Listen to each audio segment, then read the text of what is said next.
उमेश पटवर्धन लिखित कथा बंध सादर करती पूर्वा धारप. एक छोटी मुलगी एकटीच तिच्या रूम मध्ये पलंगावर पडून आहे. ती दुःखी आहे, आजारी आहे. का बरं ती दुःखी असेल? मागं दिसतंय ते तिचं घर. एक छोटा बंगला आहे तो 2 मजली. शहरापासून थोडा दूर, थोडा आड बाजूला. आजूबाजूला अजून वस्ती व्हायची आहे. या मुलीला वरच्या मजल्यावर बंगल्याच्या मागच्या बाजूला असलेली एक स्वतंत्र रूम दिली. बंगल्याच्या अवतीभोवती बाग आणि एक जुनं मोठं झाड, ज्याच्या फांद्या बंगल्याच्या काही भागांना वेढून वर गेल्या. ही बाग तिच्या आईनं हौसेनं फुलवली होती. बागेला झाडाला जीव लावला होता. म्हणूनच जाताना तिचा यांच्यातही जीव अडकला. या घरात माणसं दिसतायत 2, ती आणि तिचे बाबा.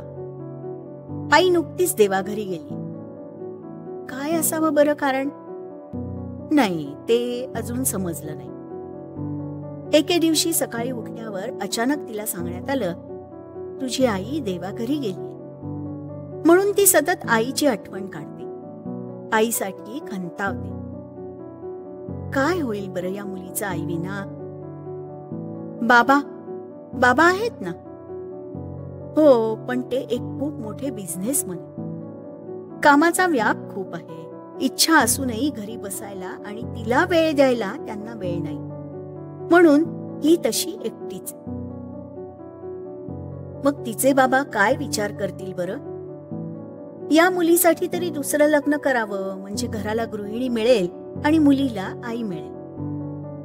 कथा पुढे पुढे सरकत आहे, पण अजून त्या दोघांची नावं समोर आलेली नाहीये. असो, त्यांना अजून तरी काही फार बिघडत नाहीये. तर एक नवी आई घरात येते. तिला त्या मुलीचा बाबा, त्याचा बिझनेस, बंगला हे सगळं आवडलंय. त्याची मुलगी आवडून घ्यावी लागणार आहे. पण सतत उदास, दुःखी आणि आजारी असणारी मुलगी कोणा नव्या व्यक्तीला कितपत आवडेल? तरीही नवी आई कर्तव्य म्हणून तिच्यासाठी 4 गोष्टी करतीये. तशी ती कजाक, सावत्र आई वाटत नाहीये बरं का. पण तिला बागेची, झाडांची विशेष आवड नाही. या मोठ्या झाडामुळे काही खोल्यांमध्ये अंधार येतो असं तिला लग्न झाल्यापासून वाटत आहे. आता कथेत पुढे काय होतं? या झाडाच्या फांद्यांपैकी 2 फांद्या या लहान मुलीच्या बेडरूम मधून आत डोकावू लागतात. मुलीचा बेड खिडकीजवळच आहे, जिथून या 2 फांद्या आत आल्या. मुलीला त्याची थोडी गंमत वाटते आणि थोडा आधारही. ती सोडून अजून तिकडे कोणाचं लक्ष गेलेलं नाहीये. हळूहळू त्या मुलीची तब्येत सुधारू लागते. ती थोडीफार आनंदी दिसू लागते. हा फरक तिच्या आई वडिलांच्या लक्षात आलाय, पण त्यांना त्याचं कारण कळत नाहीये. इतक्यातच काय होतं की नवी आई त्यांच्याकडे विषय काढते की घराभोवती बेसुमार पसरलेल्या फांद्या आता तोडून टाकाव्या. त्याला ते फारसं रुचत नाही, पण तो फार विरोधही करू शकत नाही. या छोट्या मुलीचं मत विचारात घेण्याची कोणाला गरजच वाटत नाही. मग काय? माणसं बोलावून बंगल्याभोवती वाढलेल्या फांद्या कापल्या जातात. एका अर्थानं आईबाबांसाठी सगळं मोकळं होतं, पण त्या मुलीचं मन, जे नुकतंच उभारी धरू पाहत होतं, ते परत रित होऊ लागतं. परत ती दुःखी, कष्टी आणि उदास दिसू लागते. आता मोकळ्या झालेल्या खिडकीतून तासन तास बाहेर शून्यात नजर लावून बसू लागते. तिच्या बाबांना समजतच नाही की आता या मुलीला कशा प्रकारे परत माणसात आणावं. एके दिवशी ती मुलगी सकाळी उठून डोळे उघडते. तोच काय आश्चर्य! खिडकीतून परत 2 छोट्या नाजूक फांद्या डोकावून बघतायत. जणू त्या तिच्या उठण्याची वाटच बघत होत्या. ती आनंदाने उठते आणि धावतच खिडकीपाशी जाते. जवळ गेल्यावर तिच्या लक्षात येतं की झाडावरून भरभर वाढलेल्या एका वेलीच्या त्या 2 नाजूक फांद्या आहेत. एखादी प्रिय व्यक्ती प्रेमानं मिठीत घ्यायला जणू हात पसरते तशा त्या 2 फांद्या जणू हात पसरून तिला बोलवतायत. निदान तिला तरी तसा भास होतो. पण अचानक ही वेल इथं आली कुठून? आधी तर इथे कोणतीच वेल नव्हती. तिला समजतच नाही. पण परत या वेलींना कोणी काही करू नये म्हणून ती खिडकीत काही बाही वस्तू ठेवून त्यांना लपवते आणि आवरून शाळेत जाते.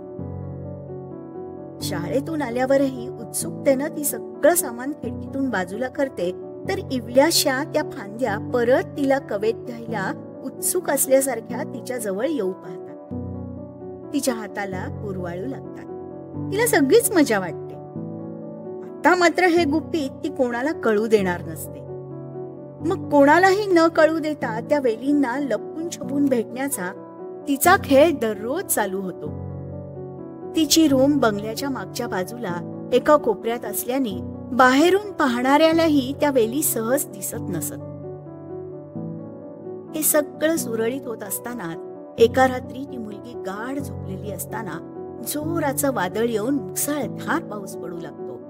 जोर जोरात इकडून तिकडे फिरणारा वारा, पावसाचे टप्पोरे थेंब आणि अधूनमधून चमकणाऱ्या विजा यामुळे ती जागी होते आणि अंथरुणातच उठून बसते. सगळीकडचे लाईटही गेलेले असतात. गुडुप्प अंधार आणि बाहेर पावसाचं थैमान यामुळं ती मुलगी घाबरून जाते. तिला आईची खूप आठवण येऊ लागते.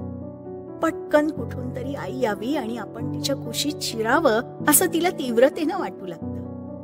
ती पटकन उठते आणि खिडकीपाशी जाते. त्या वेलींना भेटायला, त्यांचा आधाराचा स्पर्श अनुभवायला. तर तिला धक्काच बसतो. त्या वेली तिथे नसतातच मुळी. कदाचित सोसाट्याच्या वाऱ्यामुळे त्या उन्मळून पडल्या तर नाहीत ना? हा विचार मनात येताच तिचा उरला धीर खचतो आणि हुंदके देतच ती पांघरुणात शिरते आणि पांघरुण डोक्यावरून घट्ट ओढून घेत अश्रूंद्वारे आपल्या भावनांना वाट मोकळी करून देते. नंतर कधीतरी उशिरा झोप लागतेही तिला.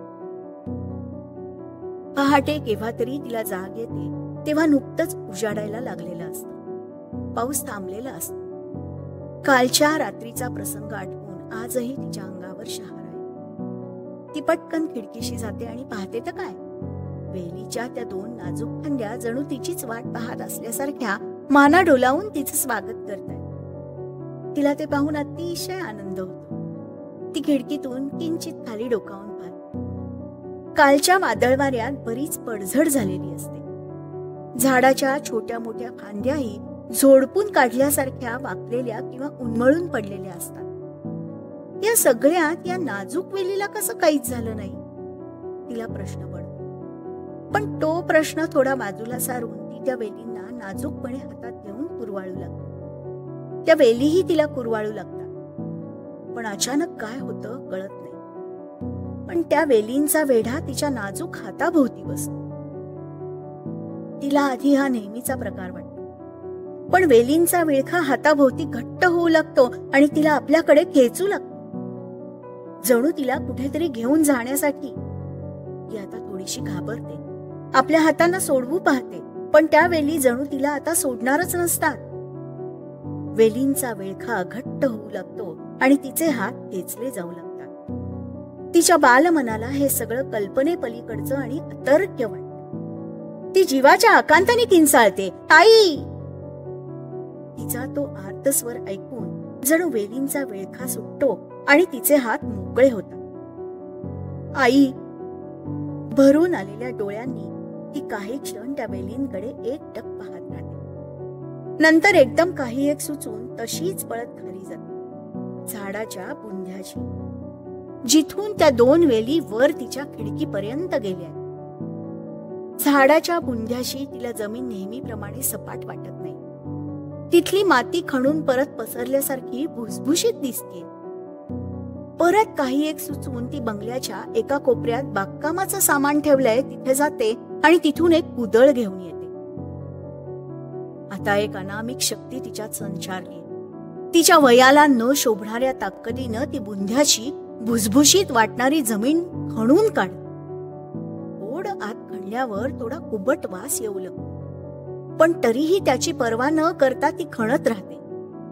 अखेर तिला दिसते ती हाडाच्या सांगाड्याला लपेटलेली तिच्या आईची विरत चाललेली साडी. त्या साडीवर बऱ्याच ठिकाणी वाळलेल्या रक्ताचे डाग आहेत आणि शेजारी काहीतरी आहे तिथे. ती ते नीट निरखून पाहते. तो असतो तिच्या बाबांचा विरत चाललेला नाईट गाऊन. त्यावरही वाळलेल्या रक्ताचे डाग आहेत. त्या मुलीला ते सगळं बघवत नाही. ती एकदम तोंड फिरवते आणि एक हुंदका नकळत तिच्या तोंडून बाहेर पडतो. शक्तिपात झाल्याप्रमाणे ती हताशपणे बाजूच्या मातीत ढिगाऱ्यावर बसते आणि दोन्ही हातांनी चेहरा झाकत डोकं मांडीत खुपसून जोर जोरात हुंदके देऊ लागते. तिला एकदम आठवतं, आई गेल्यापासून हा गाऊन तिला परत कधी बाबांच्या अंगावर दिसलाच नव्हता. हा विचार मनात येताच भोवतालचं सगळं जग तिच्या भोवती फिरायला लागतं आणि भोवळ येऊन ती मातीच्या ढिगाऱ्यावर कोसळते. हळूहळू तिच्या शरीराभोवती वेलींचं जाळं पसरतं आणि तिच्या शरीराला मायेनं उरवाळू लागतं. ती डोळे उघडते तेव्हा ती मातीच्या ढिगाऱ्यावरच असते. ती पटकन आजूबाजूला चाचपते, पण इतका वेळ अर्धवट ग्लानीत जाणवणारा वेलींचा प्रेमळ स्पर्श आता तिला जाणवत नसतो. ती नकळत बाजूला पाहते तर बुंध्यापाशी नवीन फूट येऊन वेलींच्या जागी आता 2 अजस्त्र फांद्या फोफावत वर गेलेल्या दिसतात.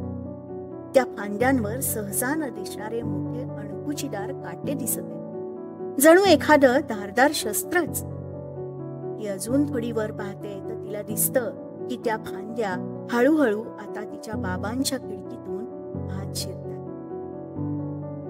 धन्यवाद.